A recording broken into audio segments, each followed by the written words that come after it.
Today on the show, we take part in a rescue mission that we've been, quite frankly, putting off for the last 8 to 10 years.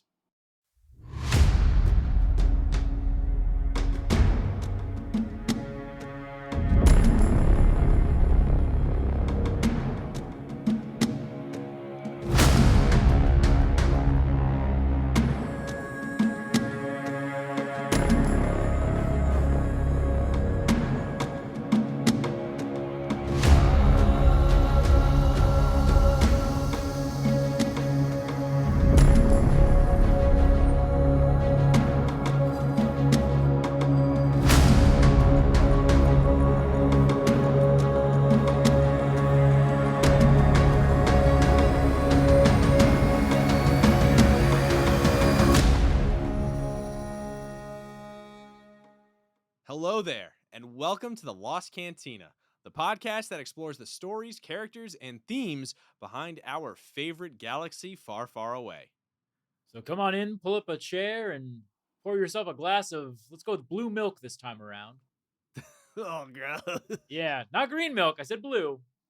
We don't know where the blue milk comes from. We haven't figured that out yet. It's Nerfs, I assume.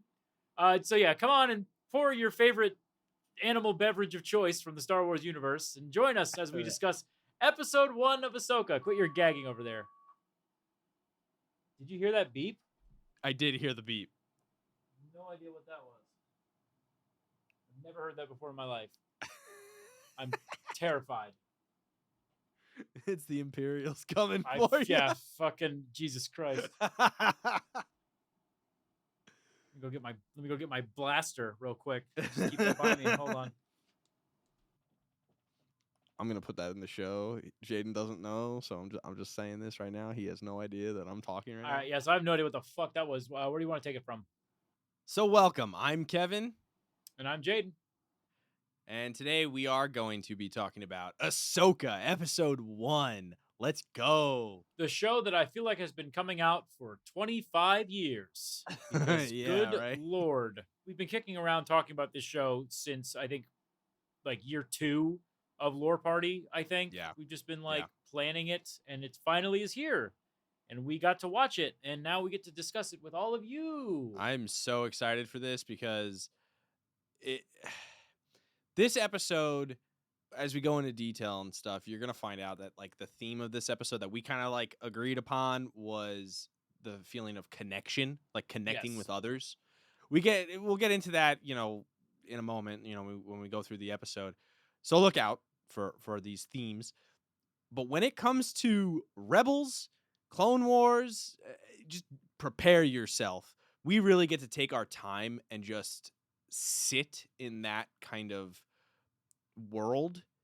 It's not a 15-minute episode or anything like that. Like, this is a very nice chunk of just that kind of vibe. This episode was written and directed by Dave Filoni. And if you don't know, we are huge fans of Dave Filoni. Praise be him and his cowboy hat.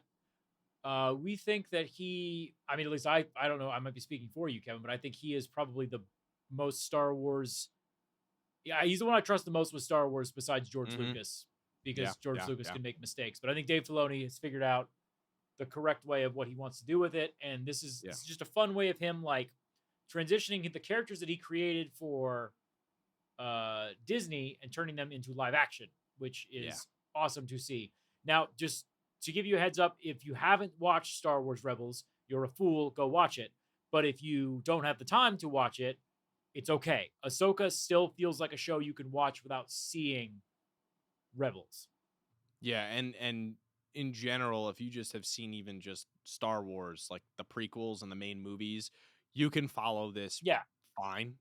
Absolutely. Just know who Ahsoka is and you'll be fine. Yeah.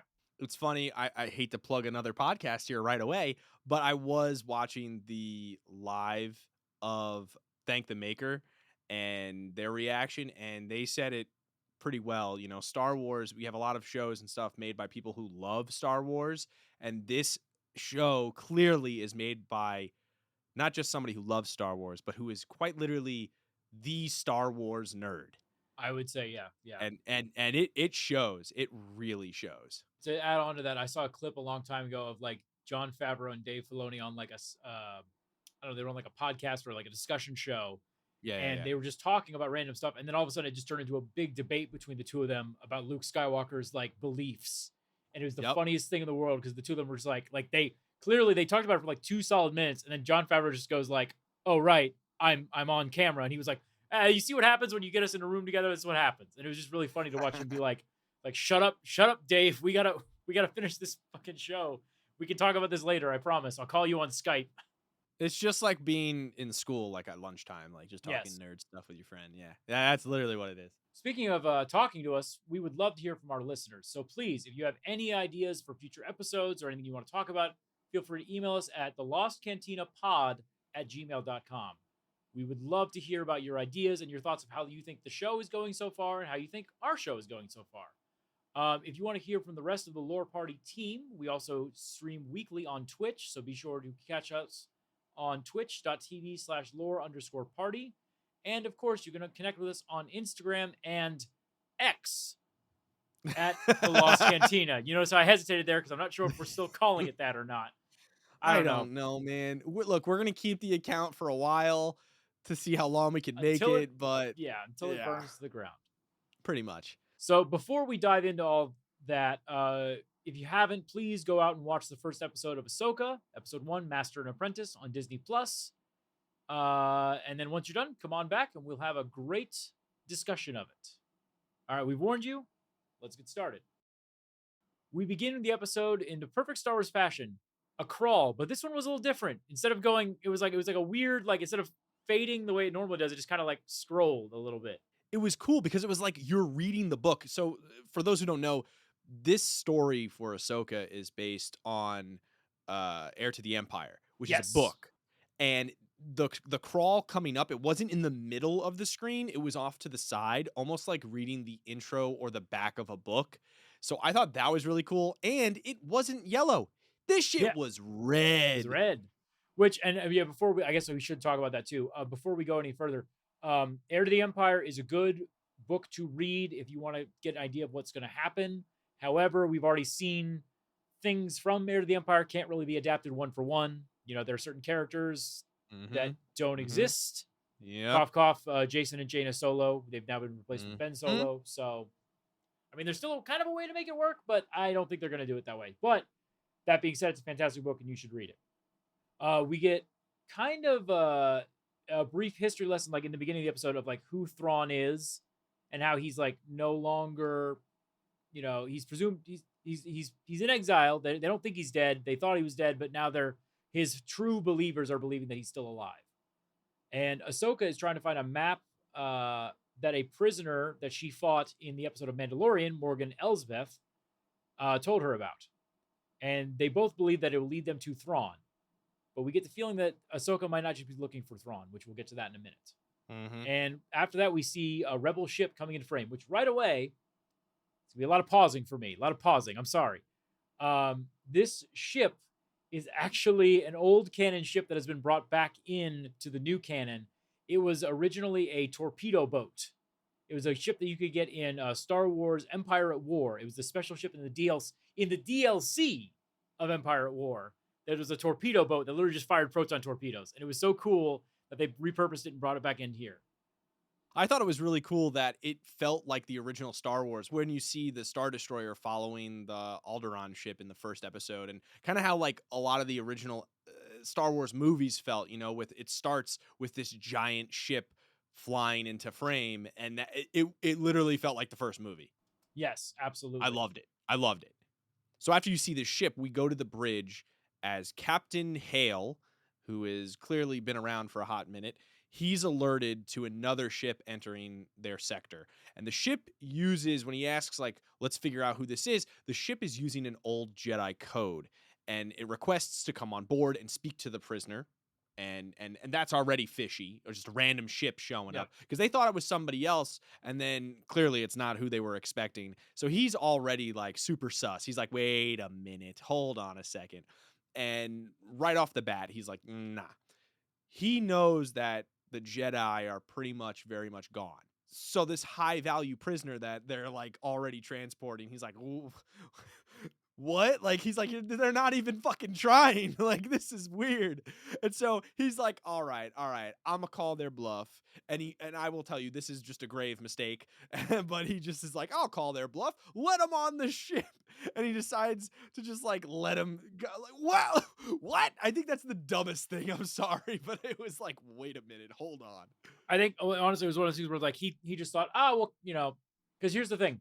They didn't expect Force users on the fucking Yeah, ship. yeah, yeah, yeah, They yeah. expected For two sure, for guys sure, in for sure. robes pretending to be Yeah, yeah, yeah. Jedi. Like, please just hand them over. But it's like, Yeah. you guys just fucking shot them down. But they were flying a Jedi ship. That was kind of cool. See? An old Republic ship. Yep. One thing that I thought was really cool is if you look at all the badges that they have for their rank, you know how like the Empire had this very orderly badge, for rank. We see the Yeah, rankings. This is just like a piece of metal with like a button on it, a and it button on looks it. terrible. Like a Oh like no, a I love cheap it. Lego light. It was so bad. What I love is that they've managed to make the Rebel uniform or the New Republic uniforms. They've updated them a lot. Like I Yeah, love yeah, yeah, yeah. those blue uniforms with the helmet. Yep. That helmet is my favorite helmet in Star Wars. It's the dumbest looking helmet in the world, but I love it. Yeah. Basically, the two strange people they land. The ship lands. The two people get out of it, and they're looking more Sithly than Jedi. The older Jedi in air quotes is named Balin Skull, which by the way, yeah, that guy's got the.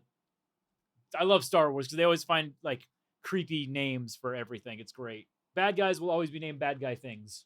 He says thank you for letting them on board, and he seems to be in a rush to get past the captain. Captain Hale puts his hand on him. Is like, hey, no, you guys are definitely not who you say you are. So show me your identification. He calls them like Imperial scum. He's like, you Yeah, loser, Imperial scum. He's like, I gotcha. and then Skull's like, allow me to show you our identification. And they just fucking pull lightsabers and they just start killing everyone on the ship. Like using the force. It was badass. It was It's so cool. great. And we get another hallway scene. It's fantastic. Yep. Yep. And when they use the force, you hear this like animalistic roar, which I was like, hold on a second. That because the sound design in this whole thing is amazing. It felt Absolutely. more like he had this primal force using ability. Like it just felt like he was very much more like using it not necessarily in a controlling factor, not even like a Sithy like it just felt primal. Like he was just Yeah. like fuck this. Like it was cool. It was really dope. Yep. And yeah, we get a hallway scene and Skrulls he's walking through the hallway and it was very much reminiscent of Vader in Rogue One. Like he's just one-handing his saber just like easily just like Yep. moving shit out of the way, killing We're people. finally getting to see we're seeing, Jedi being used against regular people, and it just shows the power that they have. It's incredible.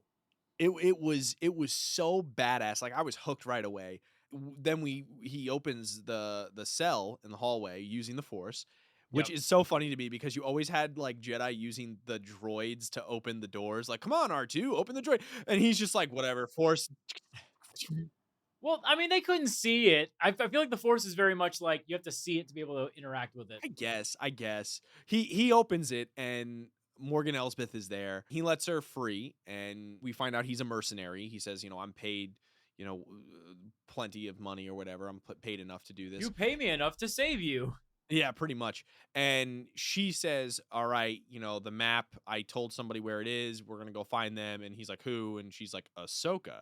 And she's going to try to stop us, basically. And then after that, we cut to what feels like a transition to Jedi Fallen Order or Jedi Survival. We have a lone Jedi walking across a ruined planet towards some temple ruins, and it's revealed to be Ahsoka. And she does this really cool move where she throws her lightsabers into the thing and it spins in a circle and she drops down on a platform. I really like that. Kind of wondering if they're going to include that in future DLC for Jedi, but That'd be sick. I wonder if this planet Arcana is going to be in any DLCs. probably. I mean, that's the cool thing. We were talking about this too before we started recording, that it feels like they're connecting the gaming world and this. They're like at least bringing in the art style and the direction of it seems a lot more interconnected than Star Wars has been in the past, which is really nice. Definitely. She drops in and we see three figures carved into the walls, which I think it's pretty safe to say these are probably the Wills, ancient Force users. these three figures holding like a little orb, and their eyes seem to be made of black stone, and they seem to be following her around the room the entire time. It's very creepy. It's very creepy. She figures out like this little puzzle, which was kind of cool. It's a very Indiana Jones. She basically gets to be Indiana Jones for the day, which I was like, this is kind of fun, seeing another character do that. She finds this like little obelisk appears, and she opens it, and there's the sphere, the apple of Eden from Assassin's Creed. That's what I felt like. I thought it all looked like the apple of Eden. I thought it was cool. And yeah, she takes that and she just jumps back up through the hole that she made. But wait, somebody's there now. We see a lone droid who's like, "You're gonna give us the map," and she's like, "Us?" And then like four other drones show up, and they're all like, "Us, us, us, us, Us. one of us." And so a fight sequence breaks out, and it's super badass. And she just beats the shit out of all these Yep. drones. She throws two of them back into the chamber, and when she defeats all the ones that are up above, they come up and she cuts the head off one of them, and it says initiate self-destruct sequence. And so they all start initiating their self-destruct sequence. So she's like, oh shit. And she just turns around and starts booking it. And in typical heroic fashion, she runs to her ship just in time, piloted by, I believe it's pronounced Huang, the droid from the Jedi Order, the OG Order. Well, I say OG, but the first Republic that we follow. Yeah. Voiced by the lovely David Tennant. Yeah, it sounds great. The droids, they explode and essentially they just like nuke the area because she was having comm issues with him and cuz he was flying a little far, Yep. and so she was like, "God damn it, you're not around. I'm trying, I need you to be around." But she gets on the ship, just in the nick of time kind of thing as the planet's just the area of the temple is like decimated. Which she's chiding him. He basically is like, hey, my programming is still in line with the Jedi Order. Yeah. And what's interesting is Ahsoka says that, well, the Order doesn't exist anymore, which is interesting because Luke is running around trying to build his Jedi Temple. Yep. So that is interesting that she says the Order doesn't exist, because I feel like she would. I mean, I guess technically it doesn't because he hasn't started yet. He's working on it, but he hasn't started yet. Do we know exactly where this is in the timeline at the moment? This is after Mando, right? This is after Mando season That's 3, what I thought. Yeah, that's what I thought. or at least we think, because they mentioned Yeah. Thrawn in Mando season 3. They're like, hey, where is Thrawn? We haven't seen him in a minute. While they're debating this, they actually get a phone call that says that the ship carrying the prisoner she turned over, Morgan, was attacked. So they show up and they see Home One, which is great to see that back in its glory after 40 years of being mothballed. And they are reunited with another Star Wars Rebels character, or another Dave Filoni creation, Hera Syndulla, General Hera Syndulla. She's gotten she's kept her rank from the end of Rebels, which is great. It's really cool because she flies in, and you see the ghost kind of sitting off to the side, and then they start having their interaction, and it's just so nice being back on Home One. It's nice. And you see like all the people, like it felt like a Star Wars, like an old time Star Wars movie, like yeah, like right before the Battle of Endor. Yeah, like there's just people around, they're hanging out, they're doing their own thing, they're in the hangar, everybody's working but having fun, and like exactly. it just felt reminiscent of like the older movies, which I loved. And so Ahsoka's now debriefed on what happened. Basically, she sees the hologram of these two Jedi imposters, and she's kind of concerned since she knows right now that there are very few people who can wield the Force, including herself. So Huang suggests one may have been a Jedi, possibly. We don't know. Well, Ahsoka first believes that these guys are mercenaries, which, yes, correct. But losing Elsbeth doesn't ruin their day because she's got the map. So she shows Hera the map, and she explains the map to what it's going to be. It's going to find Thrawn.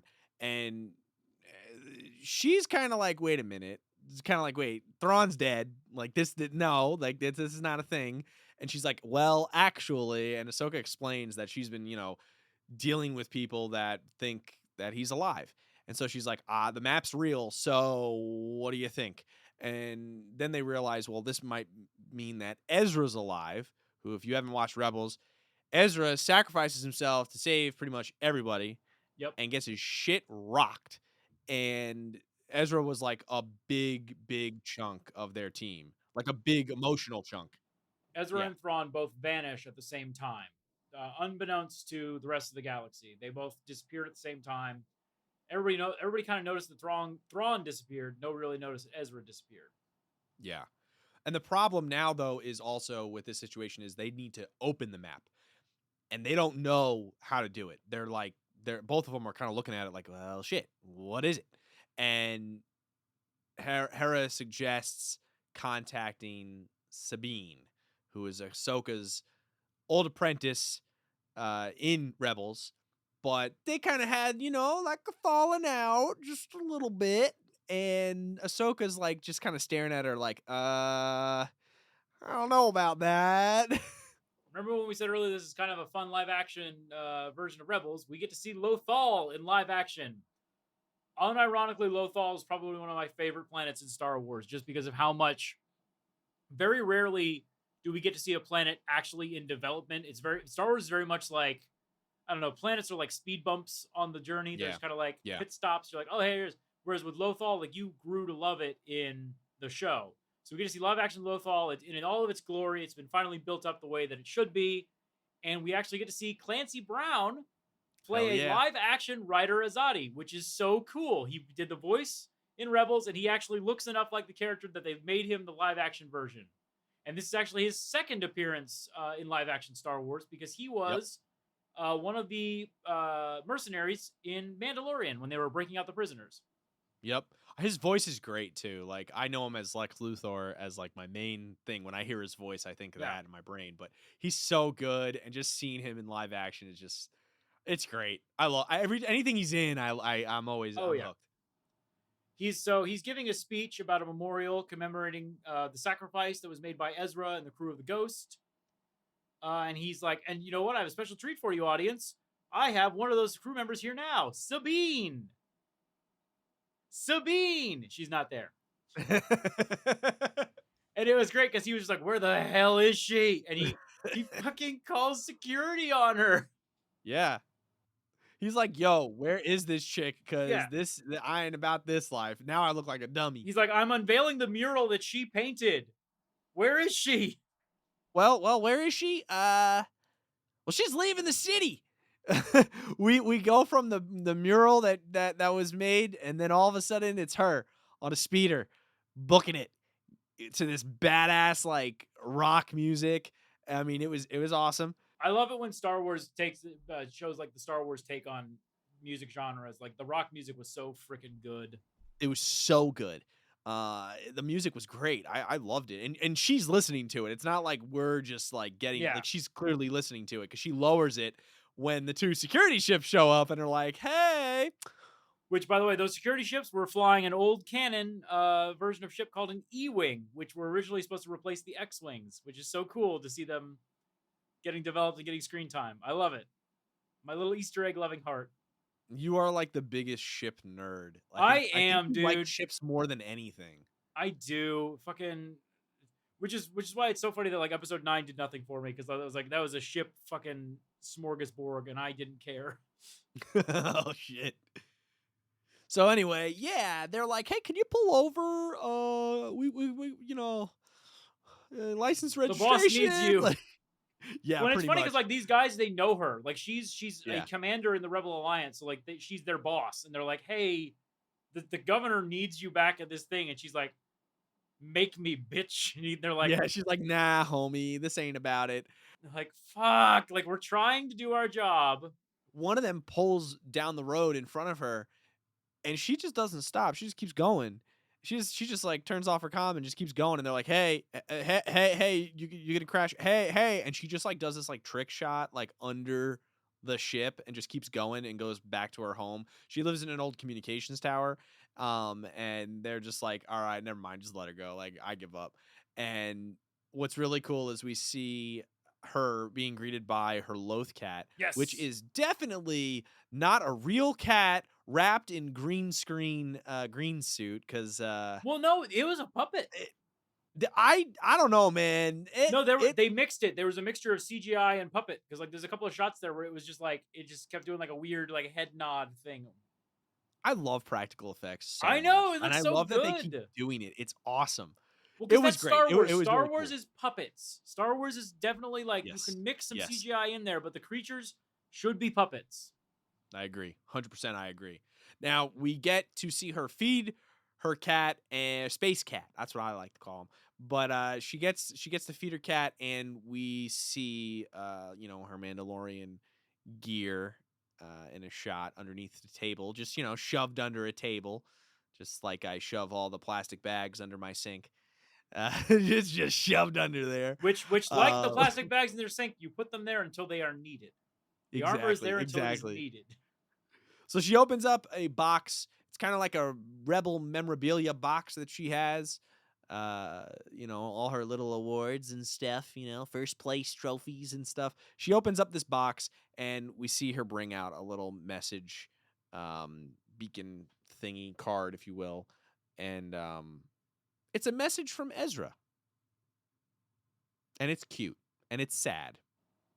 And it again it you don't have to watch Rebels, but have you watched Rebels, it leaves a little bit of an impact on you because you get Yeah. to see that he definitely cared about Sabine a lot. Back on the Temple planet, Elsbeth, Hades, Skull, and this new person that we've never seen are trying to figure out what happened. They just found the remains of a big battle.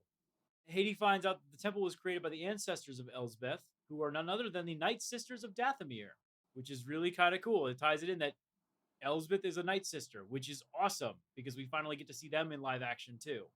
We saw them in Clone Wars, we saw them a little bit in Rebels, but this is nice to see them in live action. We see him in the video games too, which is really cool. Yeah. And we go to Dathomir, but uh seeing them, I mean, she's got the outfit on and everything. I thought it was sick. Yeah. That's kind of cool that they tied that in because, before we just thought she was just some random bureaucrat who knew how to use a staff.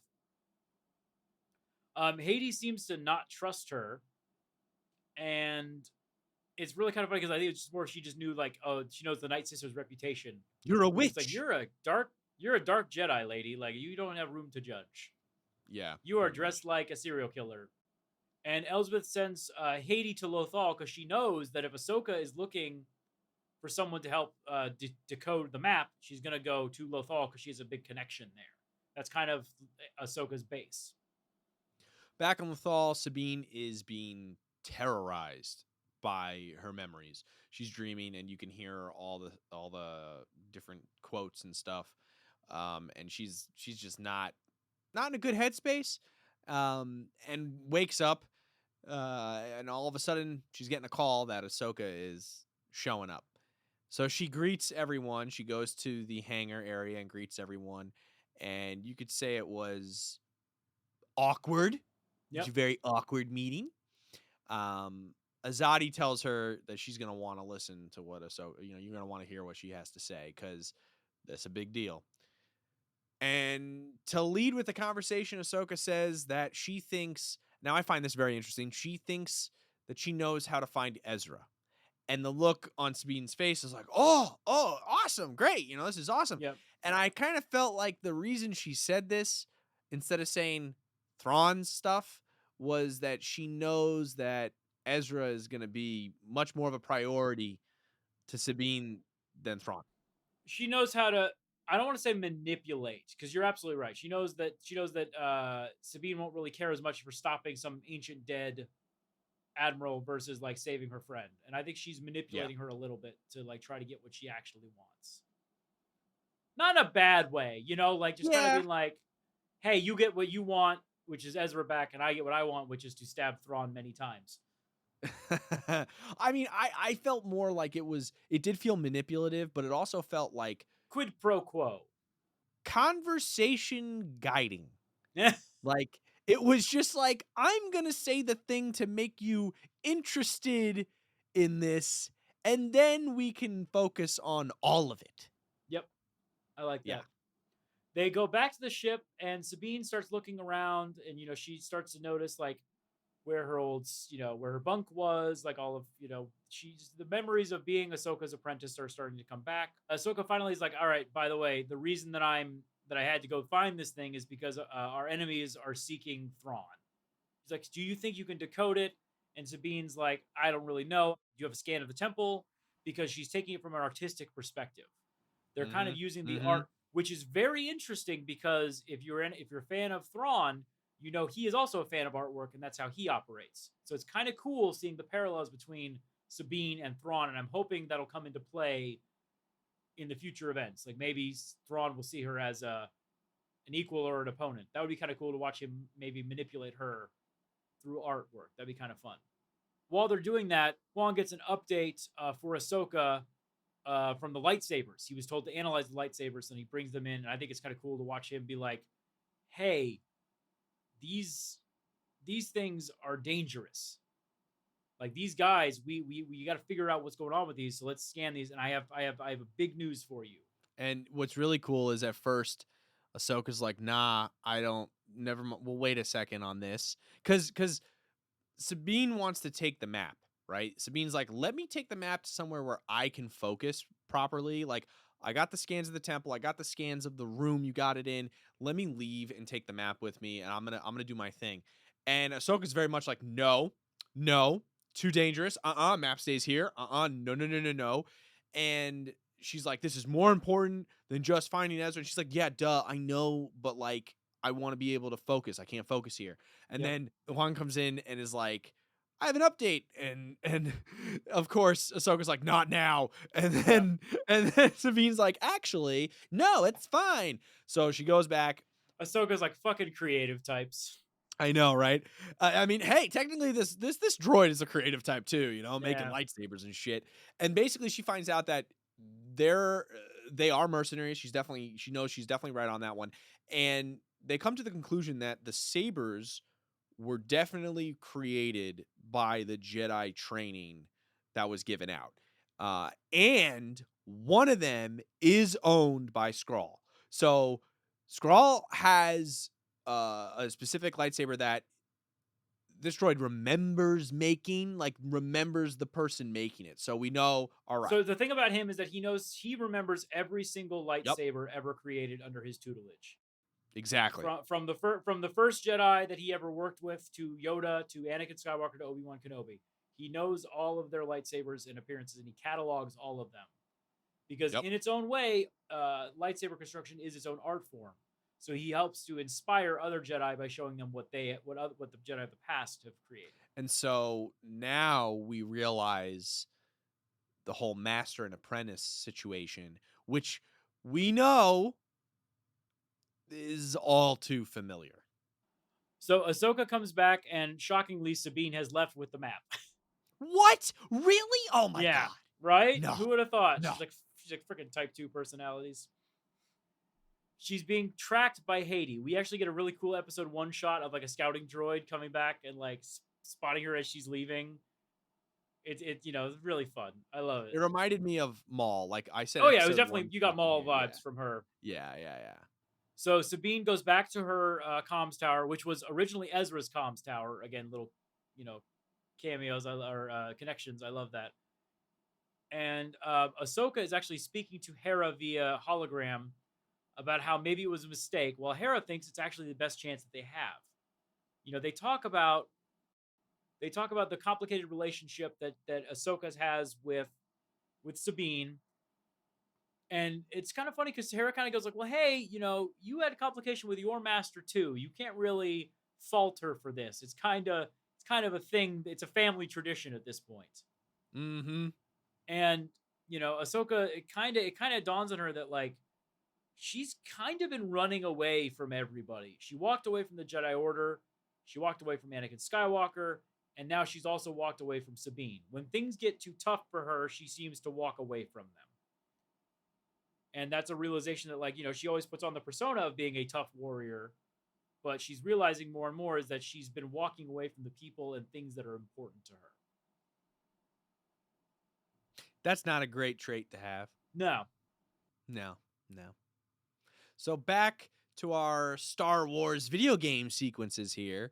We see Sabine looking at the scan of the temple room, and she Definitely felt notices. like a puzzle sequence, didn't it? Yeah, it was so cool. I felt like I was doing it with her. I thought it was really fun. It was really cool to do. But she's staring at this screen.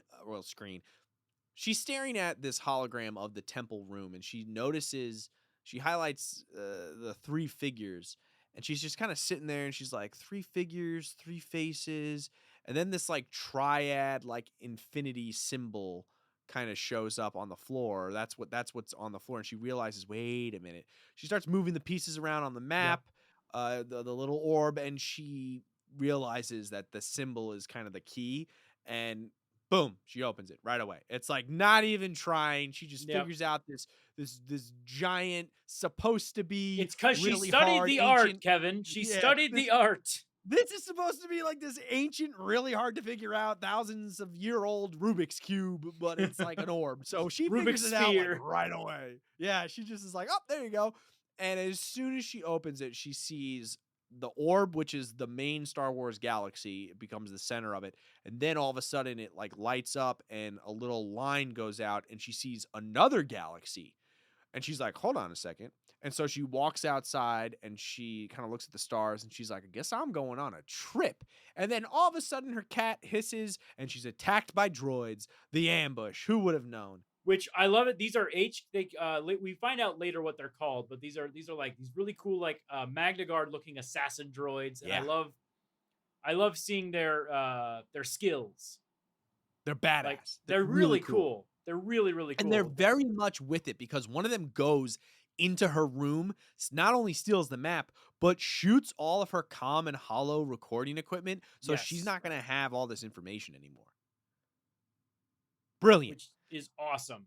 Yeah. So she starts fighting them and escapes one of them and shoots it and destroys it. And then she goes into her room and realizes, oh shit, all my stuff's destroyed. Because she tried to chase the other one and she couldn't. It got on the elevator before her, and the door closed right in front of her. Ah, drat, foiled again, pretty much. And then she goes back in her room, and she looks at her Mando gear, and then looks at her lightsaber, and grabs her lightsaber. And now, mind you, this lightsaber was Ezra's lightsaber originally, and now it's hers. And so she grabs her lightsaber, goes downstairs, and is met with Hottie, I believe it's Hottie, I don't know. We haven't gotten a pronunciation yet. A hottie named Haiti. Yeah, we'll go with that. She's met with her downstairs on the ground, and they get into a really cool lightsaber battle. Now, this lightsaber battle is kind of a mix of prequel lightsaber battles and just, like I Luke was wondering Skywalker if you noticed style. that. Yeah, because this is Yeah. this is kind of fun. We've talked about it in lore party episodes, which go listen to those if you haven't. That the fighting style between the prequels, original trilogy, and sequels each have their own unique feel. The prequel trilogy is much more flipping awesome acrobatics and precise movements, whereas the sequel trilogy feels a lot more like baseball bats hitting each other. Yes, they do. And this one is very much like you see like flashes of movements, because the prequel trilogy, they have full complete mastery of the Force, whereas with the sequel trilogy they read about it in movies. Oh shit. You heard that right. They read about it in Yeah. movies, because that's how much they understand the Force in those fucking movies. Yeah. And so it was kind of cool watching, like, they have the moves down, but they're not quite good at them yet, which is really cool to see. Yeah, and you can see the fighting styles. Like, you can see Sabine is terribly lacking. And basically, she puts out a comm link prior, and she's like, hey, I need help. And so Ahsoka's on her way, and she makes it, but just in time for Sabine to get stabbed. Yep. Which I need to address the elephant in the room here, because I saw so many stupid freaking memes about like, lightsabers aren't dangerous anymore. And I was in that camp. I was in that camp for the Reva stuff. But this one, I took a 180 on this, because I know I talked to you about this the other night, Kevin. Yeah. Sabine was stabbed, but she was stabbed in the side, and Ahsoka was there immediately to get her on the ship and get her medical attention. Yeah. Qui-Gon Jinn, everyone was like, well, how come Qui-Gon died? Qui-Gon got stabbed through the freaking spine. Yeah. And was laying there for we don't know how many minutes while Obi-Wan finished fighting Maul. Yeah. He bled out and died. Whereas with Sabine got help right away. Reva's up for debate. Reva probably should have died. I fully believe Reva probably should have died, but she was too angry to die because that's a thing that Sith can do. I mean, Anakin Skywalker did it. He Just saying. did. Exactly. Just saying. Yeah. He suffered way worse. And that's where we end the episode. Yes, with a stabbed Sabine. It stabs me. And it was kind of cool because like she lets out like a little like a last breath, and it's ready to cut. And I legitimately was like, did they just kill Sabine Wren? Did they kill a Rebels character like in the first episode? Spoiler alert, they didn't because we saw her in the freaking trailers. But it was interesting. Yeah. It built the stakes. I thought that was an awesome way to end the episode. So put your feet up. We're gonna take a quick break. We'll be right back, and we're gonna give you all our thoughts on this amazing episode.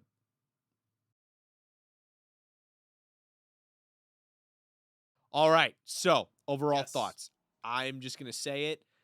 I remember saying it out loud, and I texted it to you right away because we watched this at the same time. Yep. And we were texting the whole time. I said straight up, now this is Star Wars. This is Star Wars for the modern day, if you will. The sound design, phenomenal. I cannot get over the amazing music and just the quality of how the sound design was produced. That's my first thing was sound fucking kick ass. It was great. The drums. We have drums in Star Wars now. It's just a thing, and I love it. I love that drums are a thing in Star Wars. They're mixing in some tribal stuff, which is really fun because it's amazing. It's great. I want to talk about this real quick because I think that it's something that the sequel trilogies missed. Star Wars is more fun when you have multiple Jedi and Sith running around to play with. 100% agree. I get the idea, like Darth Vader, cool as shit. But like when you add the Inquisitors in there, super fun. Like the fact that we have like multiple Dark Jedi, they're not really Sith, they're Dark Jedi. I mean, I'm not going to give them Sith titles yet because they're not. Their blades aren't even red; they're orange. Okay, I agree with you. That's fine. Yeah, and so like it's so fun just to see like these dark Jedi and Ahsoka and eventually probably Sabine running around doing lightsaber combat. It's just so fun to see expansion of this world. I'm so excited. It's why I love like KOTOR and the Old Republic because it was just so cool to just see like armies of Jedi and Sith duking it out. It's definitely much more fun with characters that can do similar things and not just the one person does the one thing. Now the other thing I loved was the character designs and like the props. Like wardrobe, you guys kicked ass because wardrobe killed it. Yeah. I loved how like these dark Jedi looked. They were wearing like this medieval armor. Yeah. With like just a little bit of tech on it.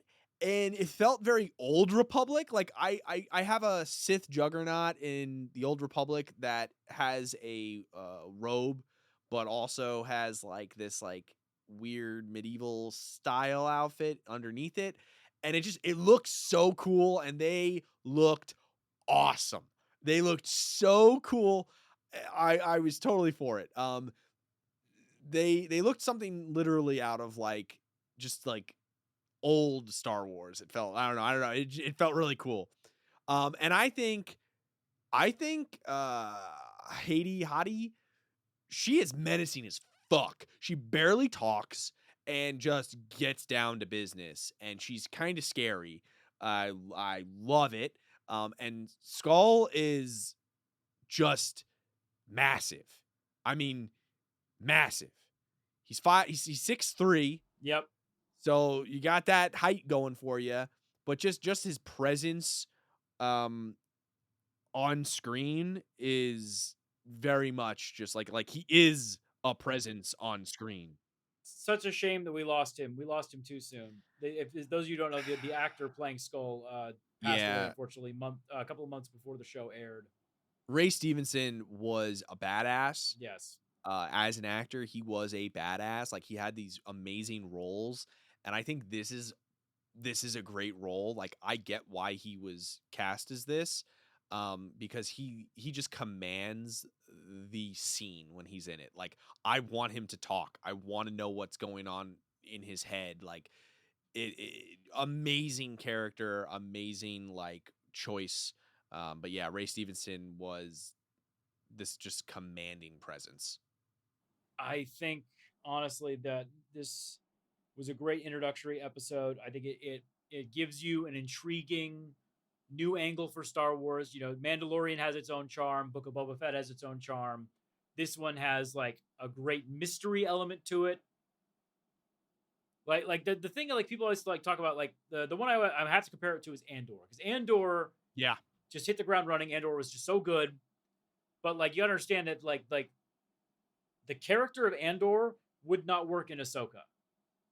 Ahsoka would not work in Andor, and I'm so glad that we're getting variety within a show or a genre or a universe. I love that yeah, there's like you can still enjoy it, but like you know there's a different element. There's a This almost feels like a mystery call to action for Ahsoka versus like Mandalorian, which was just like you know old western, do a thing to do a thing kind of thing. You yeah, understand the thing? yeah. I think that's perfect. So we have some quotes from this episode. A couple of I actually picked a lot of these out because they were just so good. The first one is from Skull, looking like an evil Santa as he kills the captain. He says, "You're right about one thing, Captain. We are no Jedi." And I thought that was just badass. Like That's the whole fun. thing about "let me show you my identification" was good too. But this is cool. I thought this was really sick. The next quote we had was, "How did you get her to tell the truth? Let's just say I didn't follow standard Jedi protocol." She's referring to how she got the location of the map from Morgan, which I love that because that's such a Ahsoka Anakin line. Like that's Oh such yeah. a like well we didn't do what we are supposed to do, but we still got the thing. I mean, even then with like the map, right? Hera says because they can't get the map open. Hera's just like, it's never a straight line with you, Jedi, is it? And that is it. Like it's net like there's always some stupid riddle or some stupid lesson to learn. You can't just you can't just pick your ship up out of the swamp. You got to do it with a little green guy on your back to help you. Like, yeah, there's always something. There's always something. There's Like it's always something. ridiculous, but I get it. It makes sense. The other line too is with Sabine when she's like asked to be pulled over. They're like, we have orders to get you to pull over and go back. And she goes, "Well, here's a new order. Get lost." And that's just great personality right there. Like that's just her personality right there coming through cuz, she's like in charge and she's just doing her own thing. She's an emotional mess a little bit at the moment and she's just like, "Leave me alone. I'll be left alone. Go away." I love it because like it also shows like she knows who these guys are. It's like like Yeah, fucking yeah. Jimmy, like you leave me alone. Like I'm trying to get to my work. And Morgan Elsbeth also has a great line where she says, "Luck has nothing to do with it. Fate has decided our next move." Like she's so confident in bringing Thrawn back into the real world that she's like, "Nope." I say the real world, by the way. He's in another galaxy, but I like to imagine like he's being brought back from another dimension. I think like that whole concept of like luck's not real, fate is the thing. That's like typical like That's very Night force Sister. usery shit. Yeah. That's typical Night Sister bullshit. Like they're very into like, the fate thing, which yeah, that makes sense.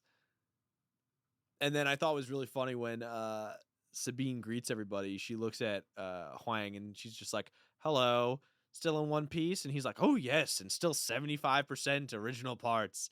I thought that was really funny That's because really like he gets his fun. shit rocked all the time. And remember, he got kind of messed up in Rebels. Yeah. So I thought that was really the nice little callback. And speaking of old Jedi things, Sabine says, "So where do you call home these days?" And Ahsoka just kind of like points around her fucking ship and's like, "The Yeah. ship serves me well." It's like, still, don't you ever get tired of going from one place to another? And she says, "I go where I'm needed." And Sabine just gives a nice little dig. She goes, "Not always." This conversation was really good because they just kind of kept jabbing at each other. Because Yep. later on, Ahsoka says there is nothing easy about being a Jedi. And I think remember when we talked about temptation? There's nothing easy about being a Jedi. That is it right there. That's being a Yep. Jedi. It's not easy. And that's the whole point is it's not easy. But yeah, and I think that concept translates very well that she knows that and acknowledges that and is trying to pass that on. Like, hey, the whole point is you need to work at this, and it's okay that this, is a challenge, but you need to do it. Another quote we liked was when Huang was talking to Ahsoka about Skull and Haiti. If trained in the Jedi arts, both would be formidable adversaries for you alone. Of course, you may not be alone for much longer, which is kind of fun because it's kind of him, he's voicing like, hey, I would like you to not be alone. I would like you to have someone watching your back. I like it better when you're part of a team. Yeah, because Ahsoka's been alone now for quite a while. This is a couple years after the end of Rebels, and so she's been on her We're own we're for I a gotta little figure out bit. timeline of this. I gotta look this up. This show is Yeah, so because new. I know it's a couple years later. Because Sabine has really long hair now, and she doesn't have long hair in Rebels, which Yep. I will tell you, I actually like the long hair. I think it looks kind of badass Well, because the too colors are bad. really cool. Yeah. We'll get to that in the next episode. But I thought it was pretty good. But speaking of cutting hair, we'll get into that in the next episode. But when Hera and Ahsoka are talking, Ahsoka says she's still just as stubborn and bullish as ever, which, haha, that's Ahsoka too. And that's also Anakin Skywalker. It just sounds like Obi-Wan talking about Anakin. So it's, again, the family tree. It keeps going. But Hera goes, she's Mandalorian. Mentoring someone is a challenge. Yep. I bet your master found you difficult at times. I mean, again, the family tree here of apprentice masters here. It's pretty much nothing changes with these No, people. not at all. It's growing pains. It's all about growing. Like literally, the master and apprentice role is just growing pains. So the last quote we have for you too is sometimes even the right reasons have the wrong consequences. What do we do then? Which is I think has bigger applications going forward in the Star Wars universe because Ezra sacrificing himself, the consequence was for the short term they saved Lothal, but who knows what damage that will do in the long term once Thrawn returns. Yeah. And I think that just also, because they're also talking about like Ahsoka leaving. So like she left for the right reasons, but obviously the consequences weren't great. And I mean, you can say that about all this stuff, right? Like Anakin Skywalker, the reasons he wants to save his wife, right? The consequences are he destroys the entire galactic government and kills many of younglings. And like that's the thing is like all that I think that it encompasses Star Wars, this quote right there, you know? But yeah, I thought these quotes were really good. I think this episode had a lot of really good like banter and fun. Was really funny was because we're trying to find another world, right? I just when I think of like, oh man, Tanalorr, oh like I just kept thinking like like Jedi Survivor, like I just kept thinking that. But yeah, Yeah, like I like the one of the ancient. things you texted me was like Cal Kestis when, and I was like, I don't, Yeah, yeah. I mean, there's a reason. There's a reason they cast a guy who looks like the character.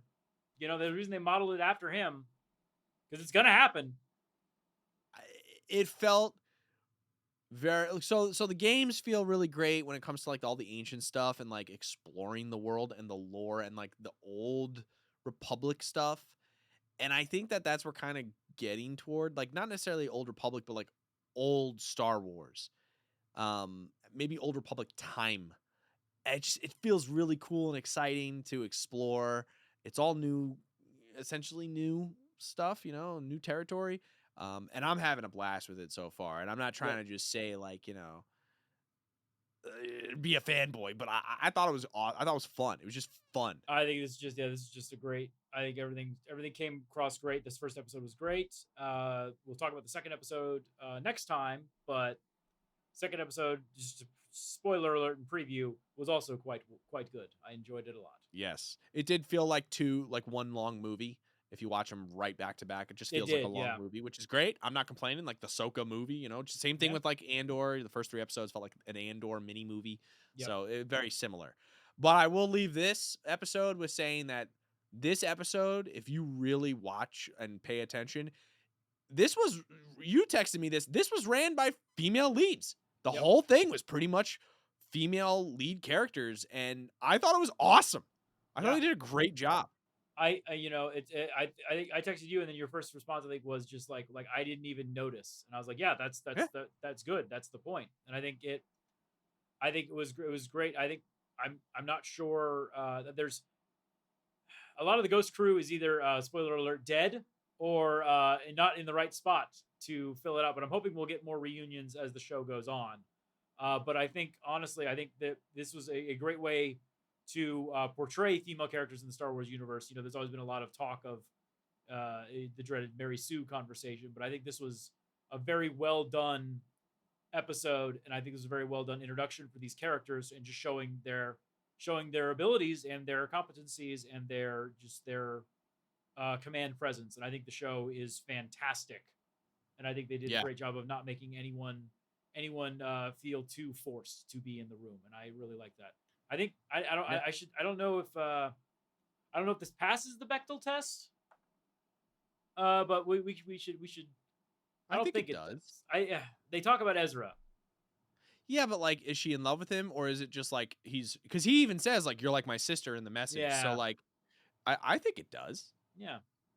And also like, I mean, I saw people complaining already about this bullshit of like, you know, look, all I gotta say is take a step back and think about it. Like, why are you not connecting with these characters? Are you thinking that you're forcing yourself to not connect with them? Like it was good. Like nobody was trying to do anything to like force you to not connect. Like, I don't know. I just feel like these characters were so well done. They're already well written and all that. And the thing is, if you've never watched Rebels, you'll still love it.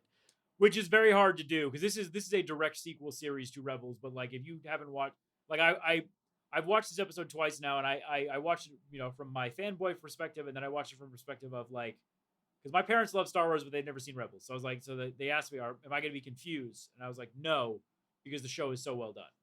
Yeah. And with that, we really hope that you guys enjoyed our first official AHSOKA episode here on the Lost Cantina. If you have a second, please take a minute to review us on Apple Podcasts, Spotify, or wherever you are getting your podcasts. It really helps us. We're a new show. We're trying to grow.